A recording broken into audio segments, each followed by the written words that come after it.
Europe 1 Soir. Europe 1, 19h18, place au duel d'Europe 1 Soir que vous arbitrez, Nicolas Poincaré. Ce soir, Alexis Brézé du Figaro Magazine face à Laurent Neumann de Marianne. Oui, Catherine, Alexis Brézé et Laurent Neumann qui, comme environ 16 millions de Français, ont regardé Nicolas Sarkozy hier soir à la télévision. Alors, comment l'avez-vous trouvé, Alexis Brézé ? Je suis sûr que vous allez me dire formidable. Qu'est-ce que je vous dise après une entrée en matière de cette sorte ? Je pense que c'est une bonne émission pour lui, un peu austère, pas toujours facile à suivre, ça c'est sûr. Mais je pense que c'est une bonne émission pour lui pour deux raisons. D'abord, il y a une question qu'on peut plus se poser, c'est celle de sa détermination. Rappelez-vous, la semaine dernière, on nous a seriné avec il a des doutes, il state, il a plus le feu sacré. Bon, là, on a vu quelqu'un qui a envie d'y aller, d'ailleurs qui nous l'a dit.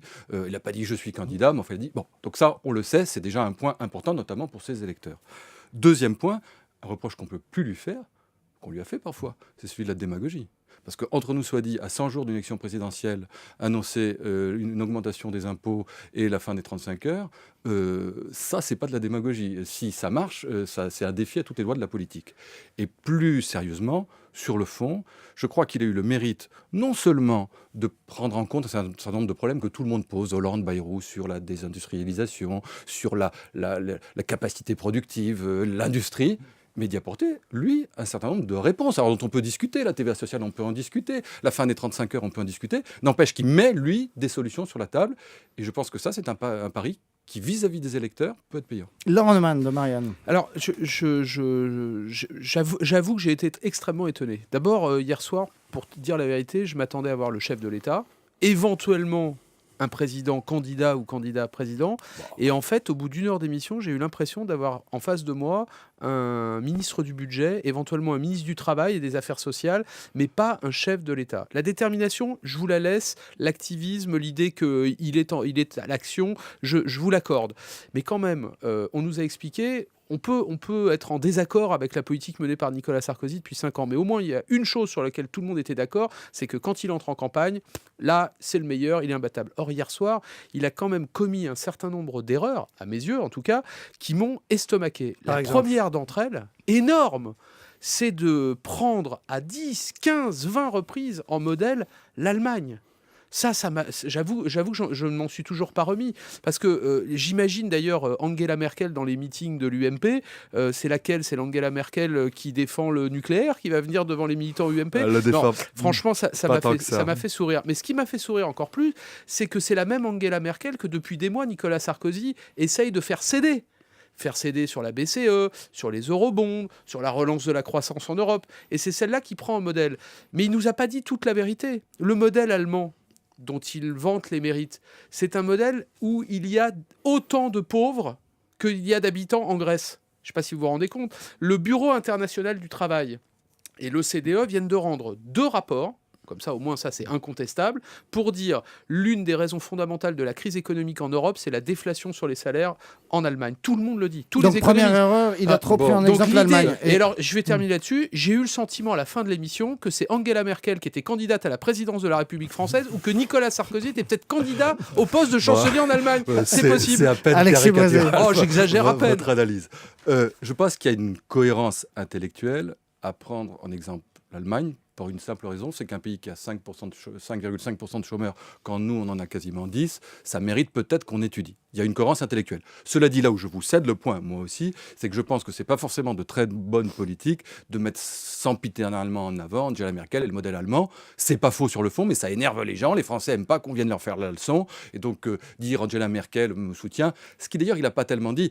Quand les journalistes au début lui ont parlé d'Angela Merkel, il n'est pas tant que ça à parler d'Angela Merkel. Donc je pense que c'est pas. Si vous m'autorisez juste une précision, l'exemple sans arrêt pris en modèle de Gerhard Schröder aussi. Gerhard Schröder, il faut dire qui c'est. C'est un salarié aujourd'hui de Gazprom. C'est le type qui nous explique que Poutine est un grand démocrate. C'est l'ancien Premier ministre qui l'a cité.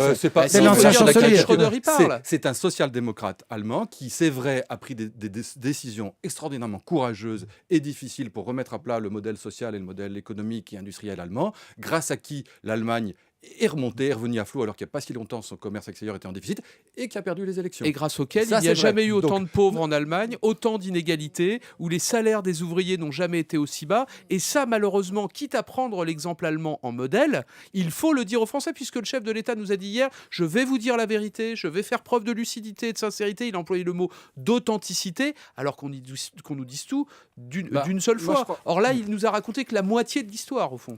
Je crois quand même, notamment sur cette question qui est la question centrale de l'industrie, de la compétitivité de notre économie, de la compétitivité de notre offre productive, eh ben, il dit des choses que ne dit à aucun moment François Hollande. Parce que François Hollande, il part du même point de vue.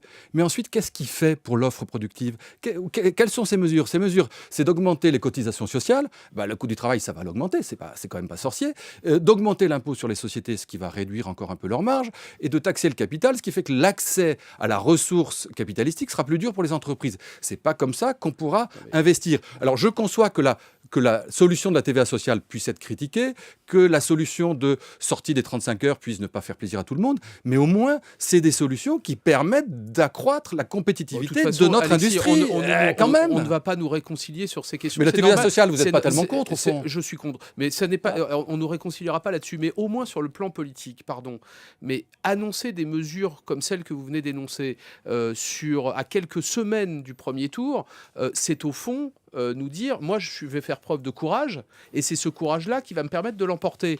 Mais que je sache, les 2 précédents plans de rigueur n'ont pas fait monter Nicolas Sarkozy dans les sondages. Or là, l'augmentation de la TVA, c'est à nouveau un plan de rigueur qui ne dit pas son nom. Premier point. Deuxième point, les gens qui regardaient la télévision hier soir, ils ne sont pas plus bêtes que n'importe qui. Ils ont bien compris que Nicolas Sarkozy annonçait en fait ce qui pourrait être son programme de candidat. Et la question qui se pose, c'est pourquoi ne pas l'avoir fait pendant les 4 ans et demi qui ont précédé. Bien sûr Notamment la TVA, notamment le détricotage des 35 heures. Pourquoi l'annoncer ? Pour le rendre efficient après l'élection à la présidence de la République. Bien sûr que, donc tout ça a quelque chose de surfait. La question peut se poser. Et si vous voulez me dire qu'il aurait dû ficher en l'air les 35 heures en arrivant, moi je suis d'accord, mais sauf que vous ne l'êtes pas. Donc il ne faut pas lui reprocher aujourd'hui de ne pas l'avoir fait.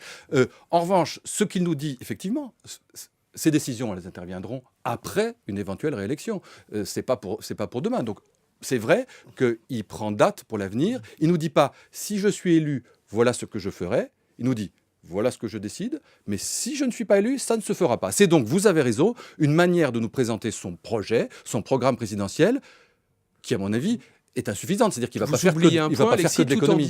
Tout en disant, tout ce que j'ai fait, ça ne compte pas. Pas du on tout. remet les compteurs Pas à du zéro. tout. Et à Mais partir non. de maintenant, vous devez me croire. Mais non, Voilà il dit les retraites, je les fais, j'en suis content. Les régimes spéciaux, je les fais, c'est bien. Et l'université, je les fais, j'en sais bien. Et même François Hollande dit que c'est bien. Donc, mais il dit, pour l'avenir, voilà ce que je ferai. Le meilleure preuve que je le ferai, c'est que je commence à le faire. C'est vrai qu'il y a une astuce rhétorique dans l'histoire. Allez, le dernier mot, Laurent Neumann, parce qu'Alexis Brézé a déjà répondu candidat ou pas ? Alexis Brézé a dit oui, là, ce coup-ci, il n'y a plus guère de doute. Mais Alexis Brézé a toujours raison. Oui, candidat, bien sûr. Il sera candidat, nous disent Alexis Brézé du Figaro Magazine et Laurent Neumann de Marianne. Merci à tous les deux. Dans un instant, les récits d'Europe 1 Soir.